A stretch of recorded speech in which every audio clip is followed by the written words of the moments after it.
Everybody, do you like my hat? But yeah, brother got me that for Christmas because he thought it looked a bit hip hoppy, because I'm mad into like hip hop music. I was listening to all 90s hip hop today. Bone Thugs and Harmony and Lauryn Hill. It was great. So, in anyways, I didn't have the best of Christmases.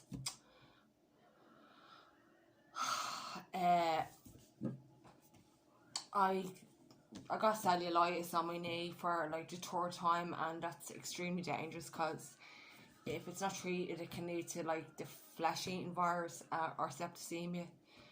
So the antibiotics absolutely wipe it out. So that was the week before Christmas, and then about 2 days after Christmas then I started vomiting, got a vomiting bug, and I was vomiting in the toilet, and some of it obviously fell on the floor, and I got up and I slipped on it and I fell like that. My ribs smacked off the toilet pot.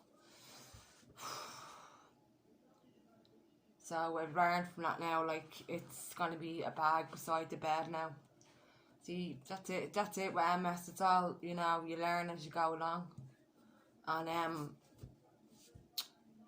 bag beside the bed, and I really need to start, like, a physiotherapist told me, because I was always falling when I was walking, to be mindful of where I'm walking and be mindful of the steps I'm taking. But I actually need to, you know, when you're sick, you're not really thinking, like, but I need to start assessing the situation and make sure there's no danger around me from now on. So that, I was in agony, I was excruciating pain. It happened before, but I wasn't as bad. But that was like, I had to call the ambulance because my mum was dealing with something else, and you know, we need my mum most of the time when something happens, you know what I mean, because it's hard, like. But she was dealing with something else, and anyway, so I just had to make the decision. So I decided to call the ambulance because I was in excruciating pain, and I knew I possibly wouldn't be brought to the hospital because of COVID, like. But they needed to come out and assess me, and you know, so they came out, and anyways, and they made sure like the lung wasn't bleeding, because when I was breathing in, I could hear this clicking noise inside me, like kind of in my respiratory system, and then it wasn't bleeding, and anyway, so they just gave me pain relief and for the night, like, and they told me to ring the doctor on call the next morning. So I did that as well, and he came and he examined me and made sure everything was alright internally as well.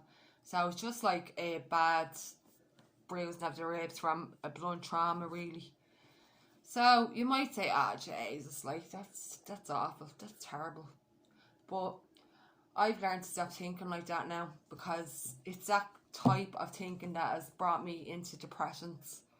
Do you know, why me? It's always me. Do you know, I'm getting through it. I'm spending the time, I'm trying to sleep through it basically, and it happens bad. Sleep through it, and my mum is sort of understanding now that that's just the way I'm handling it, because sometimes she used to come up, like, and it'd be like a hospital visit. How are you?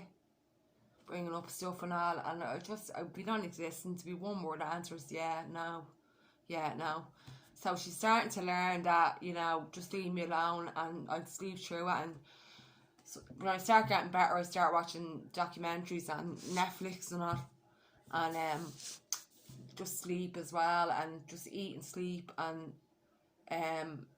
that's how I'm getting through it. And then when I get through it, I'm more appreciative of life. And then when I'm starting to get back to what I call manageable, you know, when I'm starting to move around and do things now. But it was bad, like, I was in agony. I'm walking with my crutch, because when I'm walking, it's very sore. It's not as bad as it was, but it's still sore, like, but it's not as bad as it was.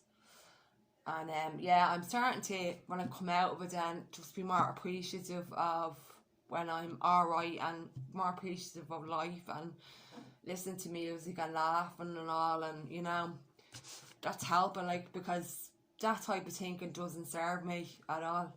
Why me? It's always me. Why is this happening?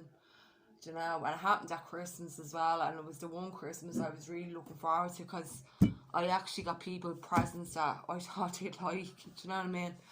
I was asking, my family's real, like, animal lovers, and I was asking everybody what their favourite animal was and all, and my dad said elephant, and my ma said meerkat, and I got my dad like an elephant jumper, and I got my mum a lovely meerkat ornament for the garden, like.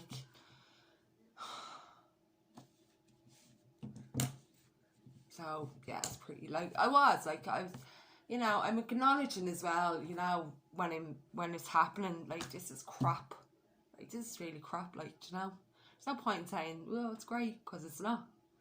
So I'm being honest with myself at the time and saying, like, this is shy, you know, but that's it, I'm just sleeping through it. That's how I handle it. Sleeping through it. Don't talk to anybody, just leave me alone, and I'll just get through it that way. That's the way it is. Like, I don't mean leave me alone in a rude way, just, you know, that's just how I get through it. You know, I can't talk and converse with people when I'm like that, like, I can't, like, you know.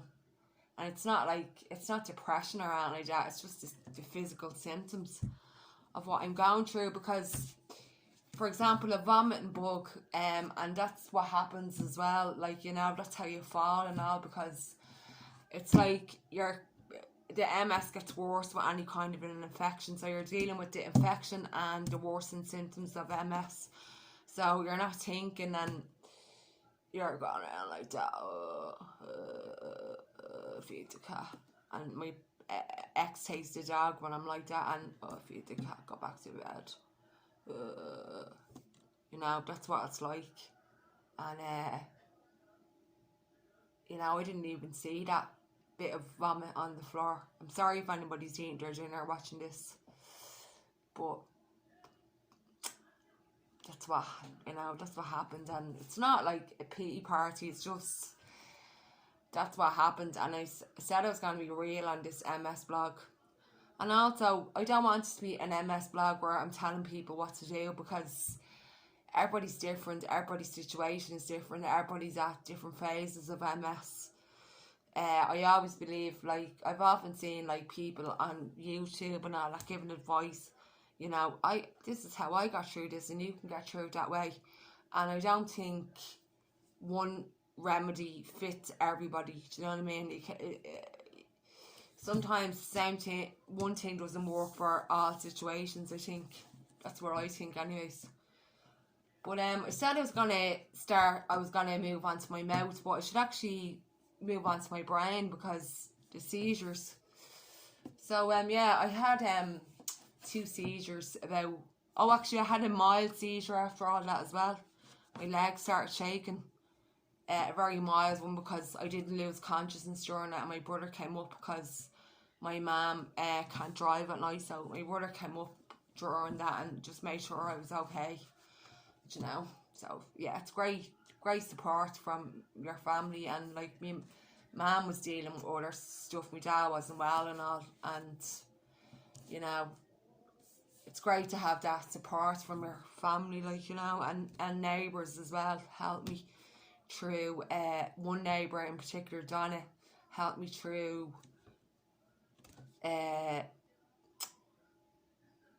She got things in the shop and all for me, and you know, it was New Year's Day that happened as well, and there was no chemist open, so she just gave me painkillers that she had and all, so it's great. And then my friend Joanne went down to the square to get me painkillers that the doctors prescribed, because, as I said, my mum was very busy with my dad. And yeah, so I'm going to start with the seizures now. So I had 2 seizures about 2 or 3 years ago, and the first one was at home, but I didn't know it was a seizure until I said it to the doctor then when I had the second one. And the first one, I was in my house, in the kitchen in here, and I woke up on the floor. And after seizure, you feel like you've been in a lovely sleep for 100 years. And I woke up on the floor, like, and I was like, how did I end up on the floor? And I was spaced out. And Halo, my dog, was under the table, and he only goes under there when he's afraid, like, you know. And then I felt like depressed after that. I did. And then I was having like mild mini ones where my mouth was twitching and I was talking funny. I had a few episodes of that. And then the second one I had was my mum comes up to bring me shopping every Wednesday, and she rang and I was talking funny on the phone and my mouth was twitching, and she said, "Oh, you don't sound right. I think I'll come up now just to see you're alright and all." And she came up, and I wasn't even dressed, like, and that's not like me, you know. Sorry, I just fixed my hair. That's not like me, like, you know. I'm always ready, and I'm a not organised kind of a person. So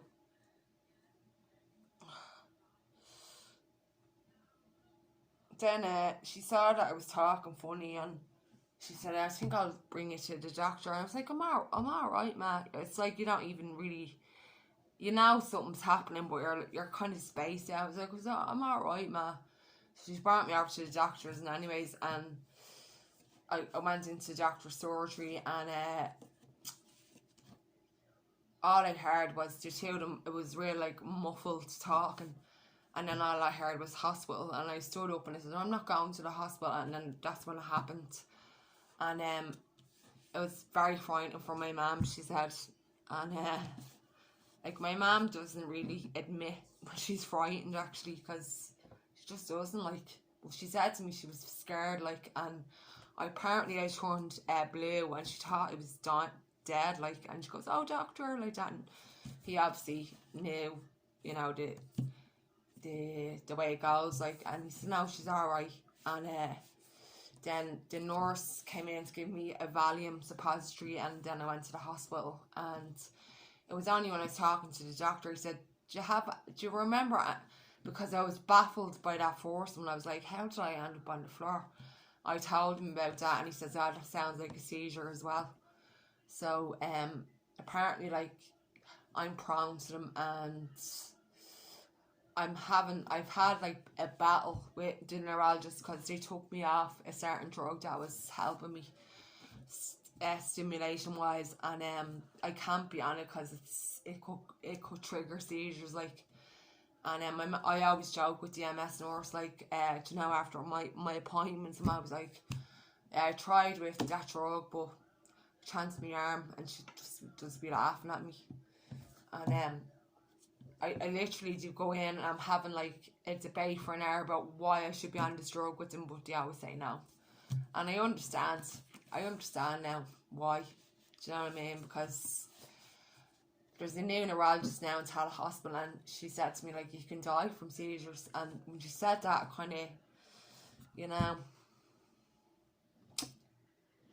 the thing is that I'm alive, like, you know, and I have to appreciate that and just deal with how it is. And, you know, I can't be on drugs that will trigger seizures, like, so I don't think I'll chance my arm the next time I go in.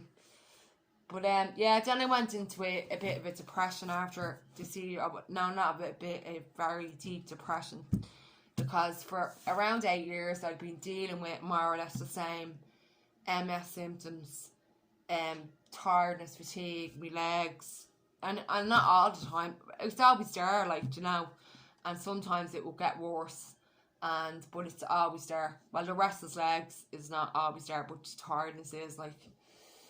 And tiredness, restless legs, and some symptoms will come and go, like bladder problems, and I had swallowing issues for a while, and it was always with potatoes. I nearly choked to death on potato.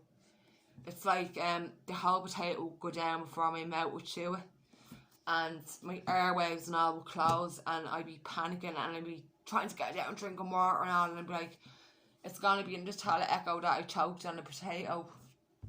And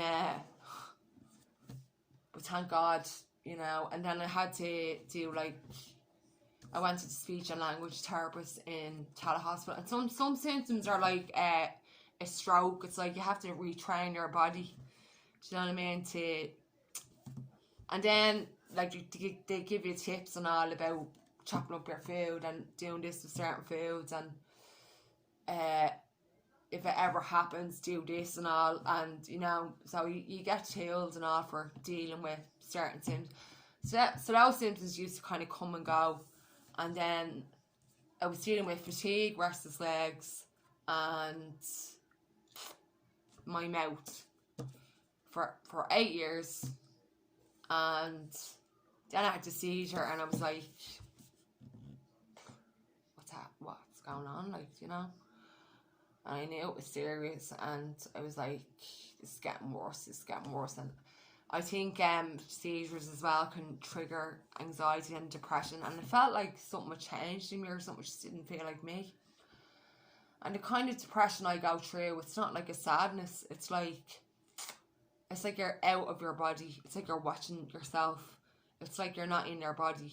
And I'm real, when I'm alright myself, I'm real chatty and I'm real animated and hands going everywhere and all when I'm talking, and and I never stop talking, by the way. My family will tell you that. And the days when that started, like, I used to feel very strange and not like myself.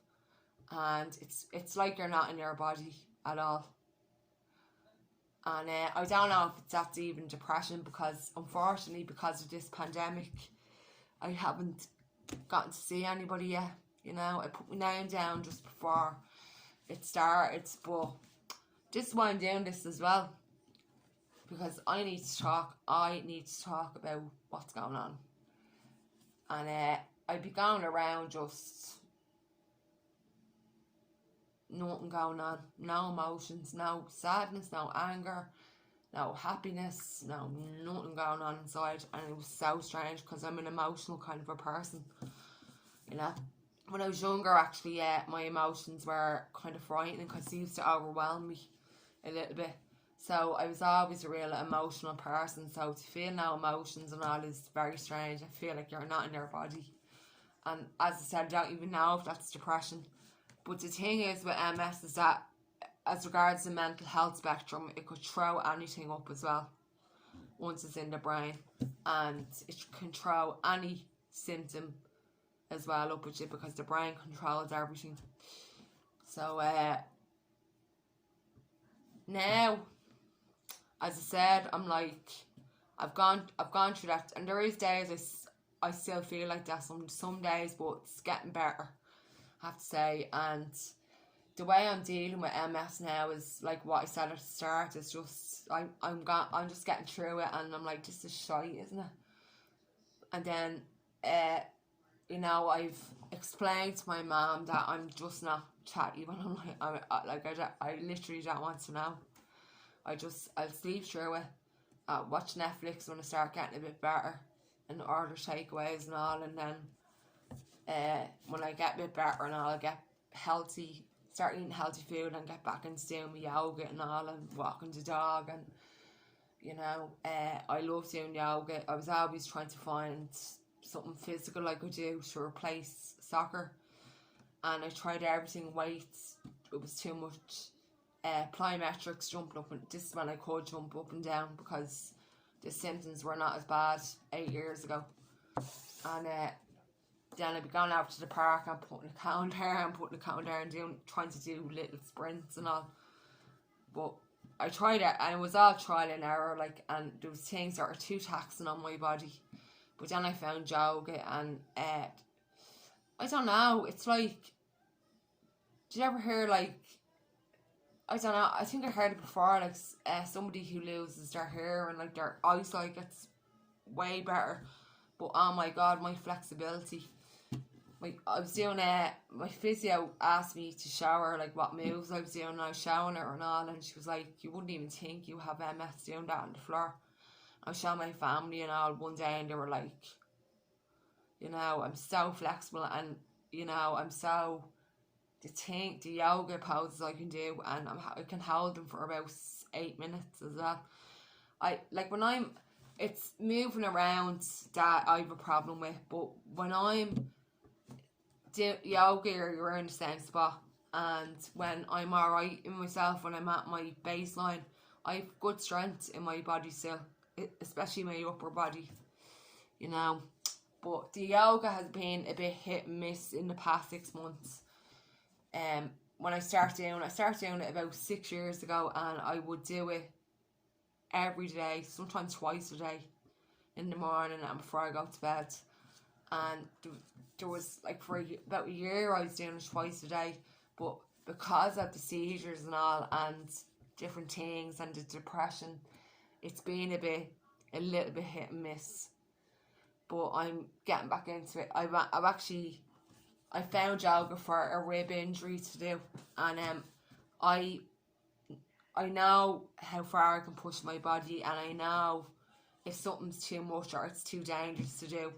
But I know I literally am very in touch with my own body, and I know this type of yoga is okay for me to do, like, you know. And it's like, I love doing yoga as well. I always try to find yoga for when I feel like I'm in the rehabilitation phase, and then because you can't not do yoga for a while and then just start like where you left off. You have to ease your way back into it. So I do like what I call rehabilitation yoga, and then I get back into my hardcore yoga. It's called yin yoga. I love it. Yin yoga, you hold the pose for you can hold it for as long as you like. But on this one I used to do, she used to try and hold it for 3 minutes, and at the start, like, I'd be holding it for like 30 seconds, and I persevered with it because I'm like, I can't do it, right? You know. But then when I was doing this, it was like, right, hold for 30 seconds and then take a break for 20 seconds and do it again. And eventually I was holding it for 3 minutes, and then I was doing my own little routines where I was holding it for 5 minutes, 6 minutes, 7 minutes, 8 minutes. I could literally do a pause on the floor and just watch telly for an hour. Like, this is when my body is alright, like, you know. But yeah, so I suppose that's how the seizures affected me, and how I'm dealing with it all now, really, you know. So as I said, I don't want these blogs to be like I'm telling people what to do. It's just, if you know, identification, and maybe they're going through something similar and they could try what I did or something. It might work and it mightn't work. As I said, everyone's different, but yeah, I suppose if people just get identification from it as well, even the feelings that you go through, because you're not just dealing with the physical with MS, it's the mental and the emotional. And if you're a spiritual person, it's the spiritual, because it can spiritually kill you, MS. It really can, like, you know. So there's some people that are not spiritual, but some people are, like, you know. And MS just, I'm spiritual, and MS can just kill you spiritually. It really can. It just can kill you in every way. Not kill you, but kill you mentally, emotionally, physically, if you let it, and spiritually. Because it's a bully. MS is a bully, but we're MS warriors. We're the ultimate warriors. Remember him? He's dead now, I think. Is he? Yeah, gee. I remember watching him in the WWF, and the veins used to be popping out of his chest. Steroid to bits he was, probably. I have to look him up on Wikipedia now to see if he's on steroids. But anyways, that's it, and I'll move on to my mouth. And that, you know, that didn't really affect me physically, more emotionally and mentally, because I just lost my confidence. So tune in for the next episode where I'll be talking about my mouth.